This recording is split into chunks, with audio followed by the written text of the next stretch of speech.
Hi, Scott Orlin with CINEMA-Magazin. I am bringing to you an incredibly special interview. We have with us Ringo Starr, a Beatle, not only talking about the big birthday that he's got coming up, but about some Beatle news too that we're kind of excited to share. So, Ringo, first of all, thank you so much for giving us this time. Let's start out. You're going to be 80 years old. What special plans do you have for your birthday, and how do you want to be celebrating? I was being interviewed before my birthday, and someone said, "Well, your birthday's coming up. What would you like from the people?" And I don't know where it came from. I said, "I'd like them all at noon to go peace and love." And that's how it started. So a week later was my birthday, and we organized outside the Hard Rock, and they made little cakes, and 100 people. And we had the peace and love moment at noon. I counted down 3, 2, 1, peace and love. And since then, it's in 27 countries now. They have peace and love moments. So that's great. But this year is really different because when we're in LA, which I am now, we have a big stage put up by the Capitol building in Hollywood, and we have bands playing, friends come and play to the audience who gather, and we have a brunch, and it's like a whole deal goes on. And we were planning it for this year, but things have changed, as you well know, because it doesn't matter where we are in the world, there's a virus happening. And so we can't do that now. So to celebrate, I've asked several of my friends to either send me footage from a show they've done, and I'm using some of mine from the All Stars last year, and I'll be there introducing. They've done something differently. They've done it themselves. I'll be surprised too. And we're putting this show on. It goes on 5 o'clock on Access and somewhere else. You'll find out from Elizabeth. And that's how we're doing it this year. But it's still my birthday and still peace and love. One of the fascinating components about being 80 years is that you've lived an incredibly prolific life. Can you talk a little bit about the journey from the first success of the Beatles to today, and especially with fans? How have they embraced you or dealt with you? The beginning, at the Beatles, we wanted to make good music, which we did, and we played to audiences, which we did, but, we got so big, the price to pay was that you couldn't go into a restaurant, and it actually happened to me. I was eating a meal in a restaurant. I've got the fork into my mouth, and some woman pushed it out and said, "Sign this." And I said, "No, I'm having dinner." And she told me then, and this was like 67, she told me then, "You've ruined your whole career." Wow. So I never took it personally after that anymore. Yeah, but it was part of it. You had to do that to do what you wanted to do. And yeah, it was busy. But now it's really, I lived in Monaco a long time. That I could wander around Monaco. Everybody knew me there. That I didn't really go where the tourists were. And England, it's all eased off now. We can go where we like. And thanks to the pandemic, we've all got masks on, so they don't know me. Are there any regrets when you look back on your life? Are there any things that you wish maybe were different, or has kind of everything just played out the way you wanted it to? I'm playing actually more now than I ever did.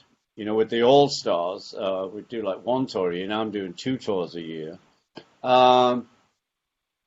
3, I have many blessings, family blessings, my children are blessings. I've got 8 grandkids now and a great grandson. They're all blessings. I'm an only child, and I look around the table and I go, what? All these people are related to me. It's far out.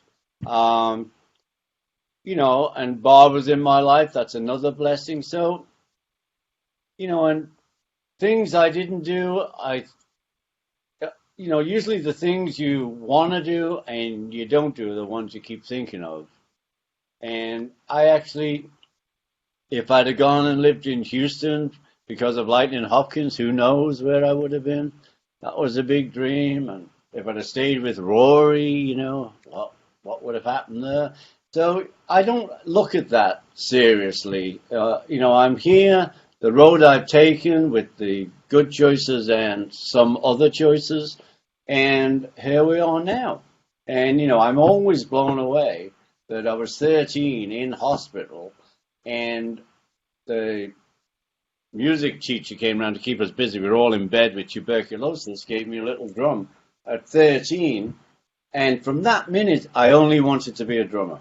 And look at this now. I'm still doing it. That's what's far out. And we, you know, we're in a great business because we don't have to retire. You know, it's we can just go on as long as we can go on. And I plan to go on a lot longer than 80. You know, for a lot of generations, if you ask them to look back on the soundtrack to their life, it's Beatles music, and even, you know, young kids today. But I want to switch that and talk about the soundtrack to your life. Can you talk a little bit about the artists who kind of impressed and guided you, and who are the people today that you're listening to? There's a lot of new bands out there. The Glass Donkeys are great. Yeah, it started, I mean, the people who impressed me when I was starting to listen to music, really early teens, I mean, of course, was country music, Hank Williams, and a lot of the country, Kitty Wells, I loved. And I actually saw Willie Nelson in a suit in those days. And he was the writer, you know, he wrote some great songs. So him and Johnny seemed to come through for me. And the blues, I love the blues. And as everybody should know by now, when I was 19, I tried to emigrate to America, to Houston, Texas, because I wanted to be where Lightning Hopkins was, my all-time favorite blues player. And we went down to the embassy, and my friend and I, John, and we filled in all these forms. And, you know, you're teenagers now. You're filling in the damn forms. And we took them back, and we even had a list of factories we could apply for jobs, because I was in the factory then.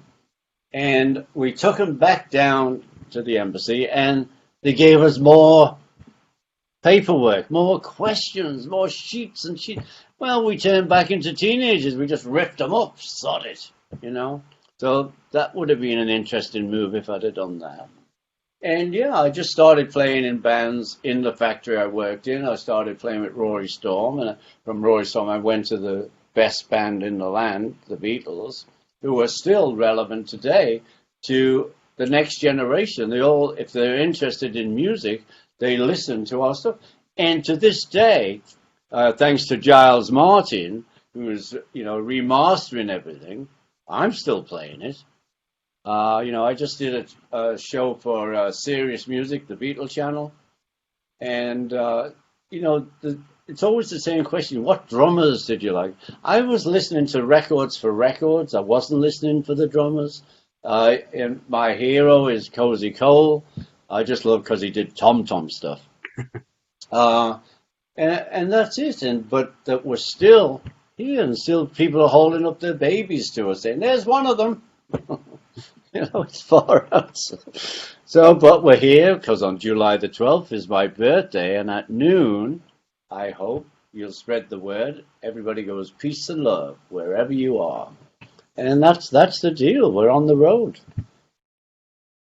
And the last question, there is a lot of excitement building about this Peter Jackson documentary about the Beatles. Can you give us kind of a little State of the Union? Where is it? What special things are we going to be seeing? And is there a time frame of when we're going to be seeing it? The part I've seen, we did the last show, live show on the roof of the Apple building when we were the Apple. And Peter Jackson we found all this footage, 57 hours of unused footage. Or maybe it was only 56, but it was unused footage. And with Peter Jackson, we asked him, could he help us here? And he just put the roof concert together, which was 10 minutes long, 12 minutes long in the original documentary. and it's now 46 minutes long, and it's incredible. It's incredible. So that's all I've seen. The other stuff I've seen is when Peter comes into LA, he comes over to the house and he shows me stuff he's found out of these 56 hours. And there's, in the original documentary, there wasn't a lot of joy. And he's showing me, look at this. We're all laughing. The band is laughing. We're having fun. We're being serious, making records, tracks. So, it's got a completely different outlook now. It's got a joyous outlook, because the original one, I always feel, took one moment of the whole thing and built it around that. And that's not the actual true attitude of the documentary. So if there was a down moment, I felt Michael picked the down moments. Not that we didn't get down, but we had a lot of up moments, and Peter's looking at them. So, it's a shame, because it should have been out this year, but nothing's coming out this year. I'm not touring this year. We're all sort of in limbo in a way, and I even heard James Bond's not coming out. So it must be hell out there.